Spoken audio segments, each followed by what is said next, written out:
अपनी जवानी के दिनों में मैं गरीबी भरा जीवन जी रहा था। बड़ी मुश्किल से जीवन यापन हो रहा था। इसके अलावा जो सबसे बड़ा दुख था वह ये कि मेरे कोई संतान भी नहीं थी। मैं प्रतिदिन ईश्वर से प्रार्थना करता कि मेरे कष्ट दूर करो। आखिरकार एक दिन ईश्वर ने मेरी सुन ही ली।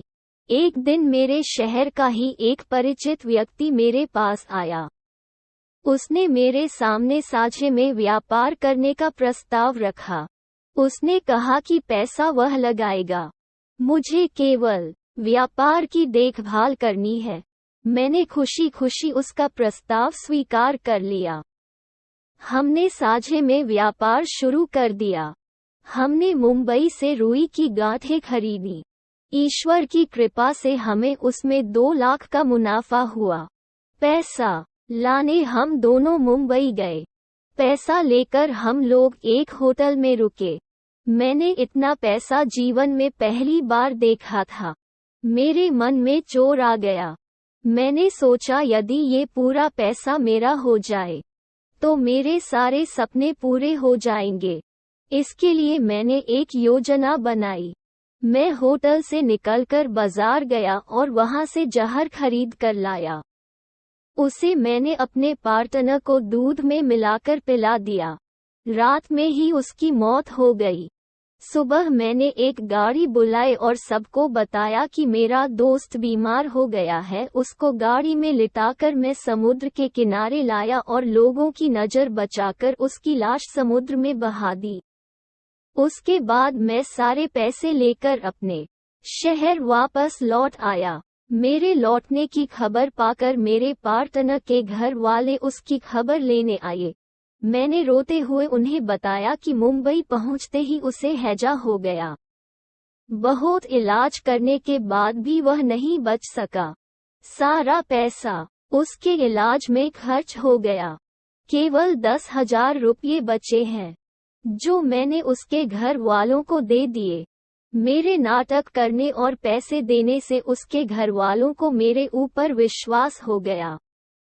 उसके बाद मैंने अकेले व्यापार शुरू किया।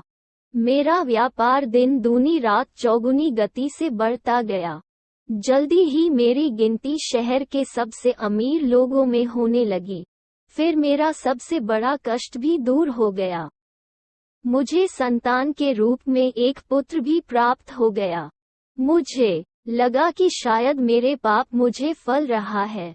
पुत्र जब बड़ा हुआ तो मैंने उसे पढ़ने के लिए विदेश भेज दिया। वहां से लौटने पर उसके विवाह के लिए बड़े बड़े सेठ प्रस्ताव लेकर मेरे दरवाजे पर आने लगे। मैं प्रसन्नता के 7वें आसमान पर था। फिर मेरे कर्मों का भोग शुरू हुआ। एक रात मेरा पुत्र अपने दोस्तों के साथ फिल्म देखने गया। सुबह उसे तेज बुखार था। मैंने डॉक्टर को दिखाया, लेकिन आराम होने के बजाय बुखार और बढ़ गया। फिर मैंने शहर के सबसे बड़े और नामी डॉक्टरों को दिखाया। उन्होंने परीक्षण के बाद बताया कि इसे क्षय रोग हो गया है। अब ये कुछ दिनों का ही मेहमान है। मेरे पैरों तले की जमीन खिसक गई। मैंने उनसे कहा कि चाहे जितना पैसा ले लो, लेकिन मेरे लड़के को ठीक कर दो। इस पर उन्होंने कहा कि इसका इलाज यहाँ नहीं है। अगर आप इसे स्विट्जरलैंड ले जाओ तो शायद ये बच जाए। मैं उसे लेकर स्विट्जरलैंड गया। 1 साल तक वहाँ रहकर मैंने उसका इलाज कराया। उसके इलाज में लगभग मेरा सारा धन खर्च हो गया। फिर एक दिन वहाँ के डॉक्टरों ने भी जवाब दे दिया। उन्होंने कहा कि इसे घर ले जाइए, ये केवल कुछ दिनों का ही मेहमान है। मैं उसे लेकर अपने घर आ गया। एक दिन उसकी तकलीफ अपने चरम पर पहुंच गई। ऐसा लगा कि अब उसका अंतिम समय आ गया है। मैंने अत्यंत दुखी भाव से उसे पुकारा, बेटा, एक अंतिम बार आंखें खोलकर मुझसे बात कर लो।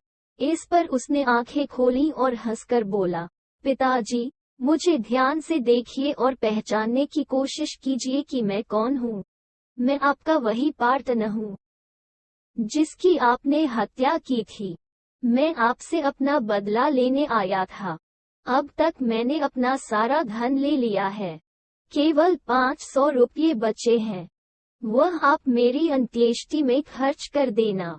इतना कहकर उसने अपने प्राण त्याग दिए। मैं ठगा सा खड़ा उसे देखता रह गया। वह घटना जो मैं कब की भूल चुका था, चलचित्र की भांति मेरी आंखों के सामने ताजा हो गई। दुख, पश्चाताप, आश्चर्य ने मुझे संज्ञा शून्य कर दिया था।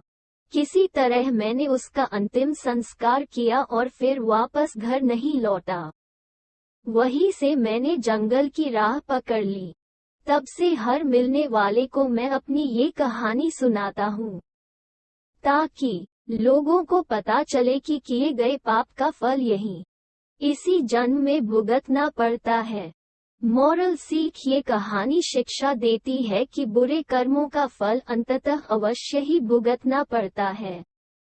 कहा भी गया है। दोस्तों, वीडियो थोड़ा भी अच्छा लगा हो तो लाइक सब्सक्राइब करना ना भूले।